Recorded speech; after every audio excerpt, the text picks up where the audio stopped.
L'objet du Move, c'est de développer l'entrepreneuriat social en France, c'est d'en faire la nouvelle norme entrepreneuriale, la nouvelle norme économique. Actuellement, on est 500 adhérents au Move, des entrepreneurs sociaux, il y en a des dizaines de milliers, voire des centaines de milliers en France.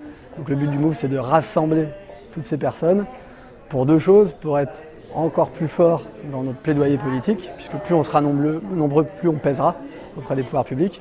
Et puis vu qu'on a une offre de service aux adhérents qui est de plus en plus performante et qui les aide à progresser, à faire progresser leurs entreprises, à coopérer, à mener des projets ensemble, et bien à chaque fois qu'on adhère au Move, on fait plus d'entrepreneuriat social qu'on en aurait fait si on n'avait pas adhéré au Move. À chaque fois qu'il y a une élection nationale ou locale, on prépare un plaidoyer, on prépare des propositions qu'on soumet aux candidats, sur lesquelles on leur demande de s'engager, puis pour ceux qui sont élus, ensuite on retourne les voir et on s'assure que ces engagements sont mis en œuvre. Et on le fait à tous les niveaux. On l'a fait récemment avec les représentants des candidats à la présidentielle, donc la représentante d'Emmanuel Macron, qui est devenue président de la République entre-temps, a pris des engagements devant le Move et on va s'assurer qu'il soit tenu dans les temps à venir. Le programme de En Marche avait repris l'essentiel de nos propositions politiques.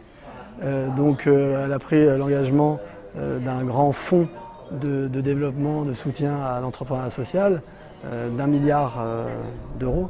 Ce qui est très significatif.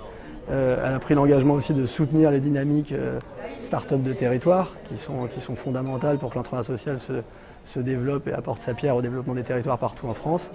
Et puis sur la question d'harmoniser les règles du jeu autour de la notion d'intérêt général, il y a eu aussi une volonté affirmée de mettre un petit peu d'ordre, d'harmonie, de rationalité sur cette question-là.